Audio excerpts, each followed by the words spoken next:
بسم اللہ الرحمن الرحیم نحمدہ ونصلی علی رسولہ الکریم اما بعد۔ آج کا ہمارا سبق ہے نبی پاک صلی اللہ علیہ وسلم کی ولادت کے بارے میں۔ ایوان کسریٰ کے 14 کنگروں کا گرنا اور نہر ساوا کا خشک ہو جانا۔ اسی شب میں یہ واقعہ بھی پیش آیا کہ ایوان کسریٰ میں زلزلہ آیا، جس سے محل کے 14 کنگرے گر گئے اور فارس کا آتش کدہ جو 1000 سال سے مسلسل روشن تھا وہ بجھ گیا اور دریائے ساوا خشک ہو گیا۔ جب صبح ہوئی تو کسریٰ نہایت پریشان تھا، شاہانہ وقار اس کے اظہار سے مانع ہو رہا تھا۔ بالآخر وزراء اور ارکان دولت کو جمع کر کے دربار منعقد کیا۔ اثناء دربار ہی میں یہ خبر پہنچی کہ فارس کا آتش کدہ بجھ گیا ہے۔ کسریٰ کی پریشانی میں اور اضافہ ہو گیا۔ ادھر سے موبزان نے کھڑے ہو کر کہا کہ اس رات میں نے یہ خواب دیکھا ہے کہ سخت اونٹ عربی گھوڑوں کو کھینچے لے جا رہے ہیں اور دریائے دجلہ سے پار ہو کر تمام ممالک میں پھیل گئے۔ کسریٰ نے موبزان سے پوچھا کہ اس خواب کی کیا تعبیر ہے؟ موبزان نے کہا کہ شاید عرب کی طرف سے کوئی عظیم الشان حادثہ پیش آئے گا۔ کسریٰ نے توثیق اور اطمینان کی غرض سے نعمان بن منظر کے نام ایک فرمان جاری کیا کہ کسی بڑے عالم کو میرے پاس بھیجو جو میرے سوالات کا جواب دے سکے۔ نعمان بن منظر نے ایک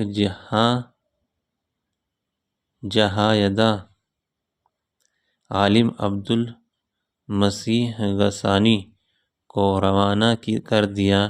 عبدالمسیح جب حاضر دربار ہوا تو بادشاہ نے کہا کہ میں جس چیز کو تم سے پوچھنا چاہتا ہوں کیا تم کو اس کا علم ہے؟ عبدالمسیح نے کہا کہ آپ بیان فرمائیں، اگر مجھ کو علم ہوگا تو میں بتلا دوں گا، ورنہ کسی جاننے والے کی طرف رہنمائی کروں گا۔ بادشاہ نے تمام واقعہ بیان کیا۔ عبدالمسیح نے کہا کہ غالباً اس کی تحقیق میرے ماموں ستی سے ہو سکے گی جو آج کل شام میں رہتے ہیں۔ کسریٰ نے عبدالمسیح کو حکم دیا کہ تم خود اپنے ماموں سے اس کی تحقیق کر کے آؤ۔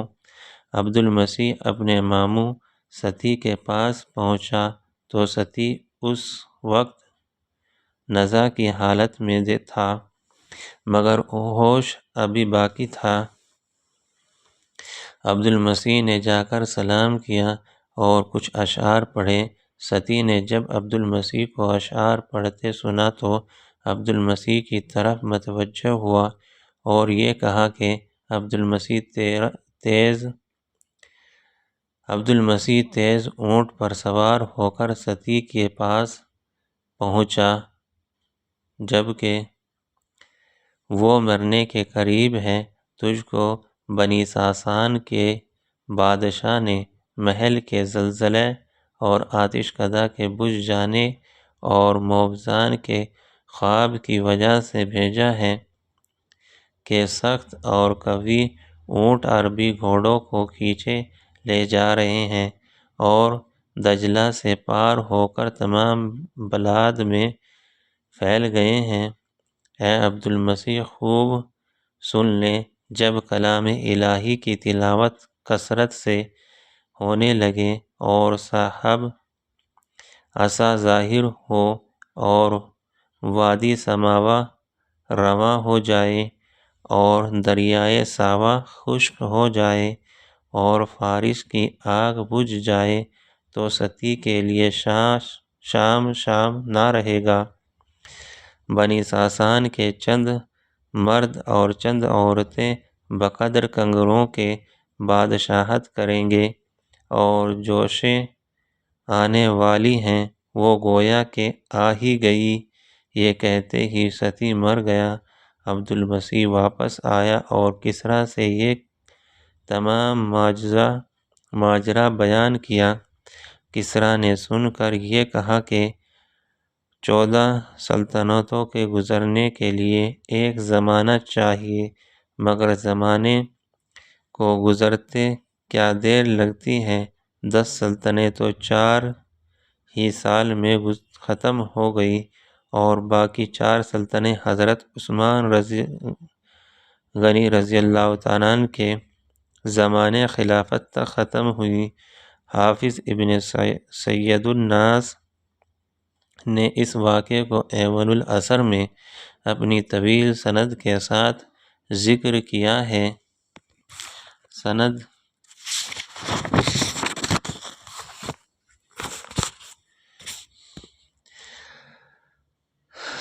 ابو مخزوم بن ہانی کے صحابی ہونے میں اختلاف ہے۔ ابو الولید بن دباغ نے ابو مخزوم بن ہانی کو صحابہ میں ذکر کیا، اور حافظ ابن کثیر نے اسی حدیث کو اسی سند کے ساتھ بحوالہ ابو بکر خرائطی البدایہ والنہایہ ذکر ارتجاز الایوان کے تحت ذکر کیا ہے۔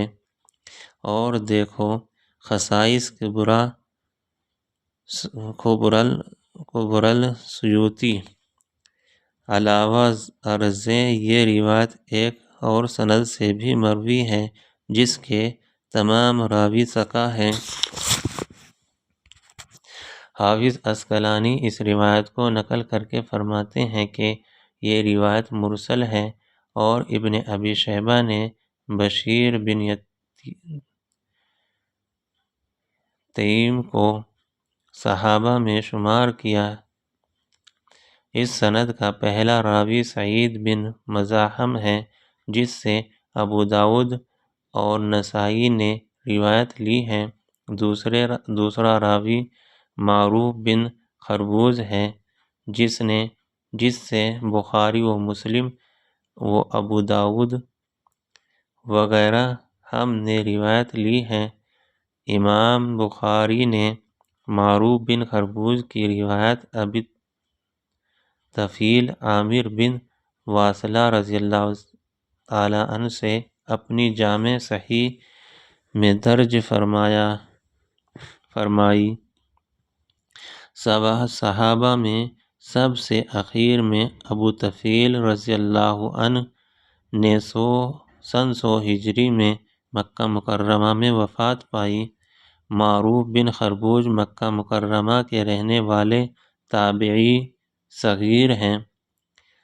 صحیح بخاری میں معروف بن خربوز سے صرف ایک روایت ہے۔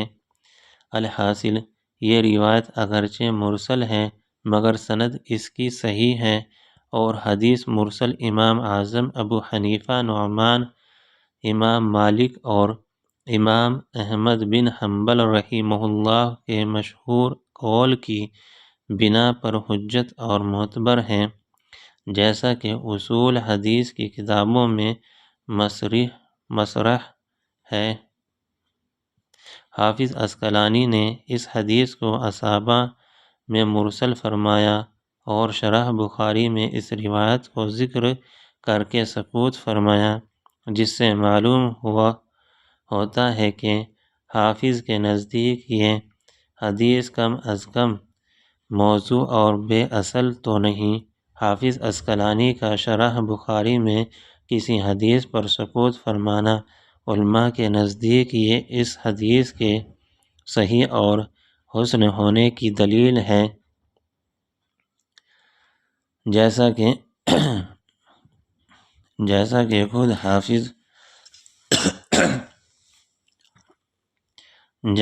خود حافظ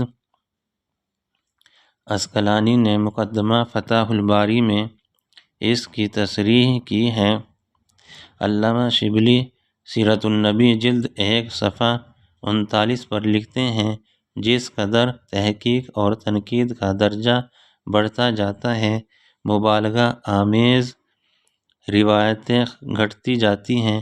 مثلاً یہ روایت کہ جب حضرت صلی اللہ علیہ وسلم عالم وجود میں آئے تو ایوان کسریٰ کے 14 کنگرے گر پڑے، آتش فارس بجھ گئی، بحیرہ طبریہ خشک ہو گیا۔ بہقی، ابو نعیم خرائطی، ابن عساکر اور ابن جریر نے روایت کی ہے لیکن صحیح بخاری اور صحیح مسلم بلکہ صحاستہ کی کسی کتاب میں اس کا پتہ نہیں۔ سبحان اللہ، یہ اس حدیث کے موضوع ہونے کی عجب دلیل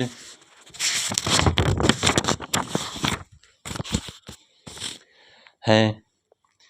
کیا کسی حدیث کا بخاری اور مسلم اور صحاستہ میں موجود نہ ہونا اس کے موضوع یا ضعیف ہونے کی دلیل ہو سکتا ہے؟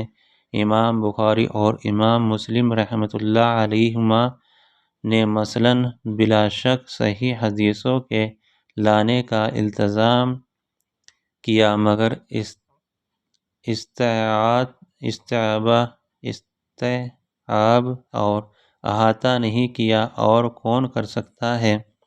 امام بخاری رحمۃ اللہ علیہ وغیرہ نے کہیں یہ دعویٰ نہیں کیا کہ صحیحین یا صحاستہ کے علاوہ کوئی حدیث صحیح اور معتبر نہیں، بلکہ کتب اصول میں امام بخاری اور امام مسلم رحمۃ اللہ علیہما سے اس کے برعکس منقول ہے۔ امام بخاری رحمہ اللہ علیہ کہتے ہیں کہ میں اپنی کتاب میں سوائے صحیح حدیث کے کچھ نہیں لایا اور بہت سی صحیح حدیثوں کو چھوڑ دیا ہے۔ امام مسلم کہتے ہیں جو حدیثیں اس کتاب میں لایا ہوں وہ سب صحیح ہیں، میں یہ نہیں کہتا کہ جس کو میں نے چھوڑ دیا وہ ضعیف ہے، اور لہٰذا کسی حدیث کا صحاستہ میں نہ ہونا یہ بھی کسی محدث اور عالم کے نزدیک حدیث کے موضوع ہونے کی دلیل نہیں، بلکہ خود علامہ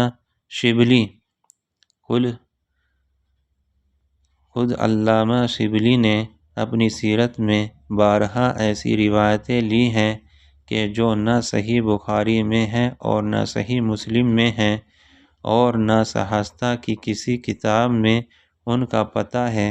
معلوم ہوا کہ یہ اصول خود علامہ کے نزدیک بھی معمول اور مقبول نہیں، پھر نہ معلوم کیوں اس حدیث کو غیر مقبول قرار دے رہے ہیں۔ کیا کسی روایت کا بے دلیل انکار کر دینا اسی کا نام تحقیق اور تنقید ہے؟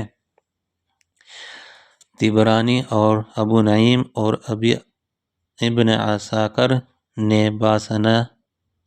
باسانید متعددہ حضرات انس رضی اللہ عنہ سے روایت کیا ہے کہ نبی کریم صلی اللہ علیہ وسلم نے ارشاد فرمایا کہ حق جل شانہ کے من جملہ اکرامات و انعامات کے یہ ہے کہ میں مختون پیدا ہوا اور میرا سطر کسی نے نہیں دیکھا۔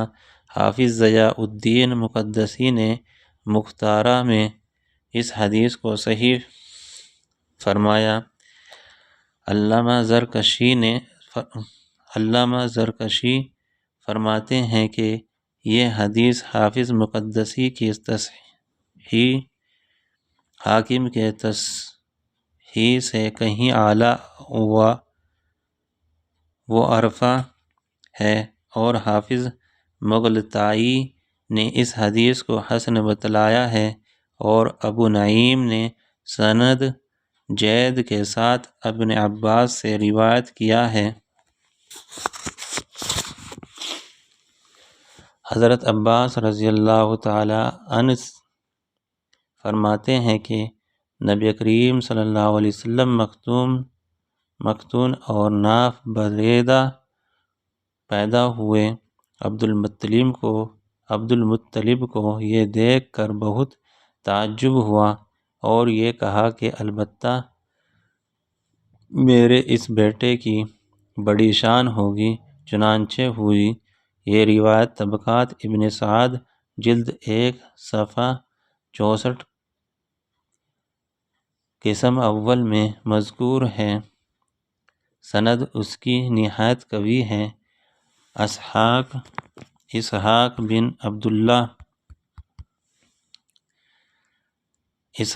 عبداللہ حضرت آمنہ سے راوی ہیں کہ نبی کریم صلی اللہ علیہ وسلم جب پیدا ہوئے تو نہایت نظیف تھے اور پاک صاف تھے، جسم اطہر پر کسی قسم کی آلائش اور گندگی نہ تھی۔ وآخر الدعوانا الحمدللہ رب العالمین۔ اللہ تعالیٰ عمل کرنے کی توفیق۔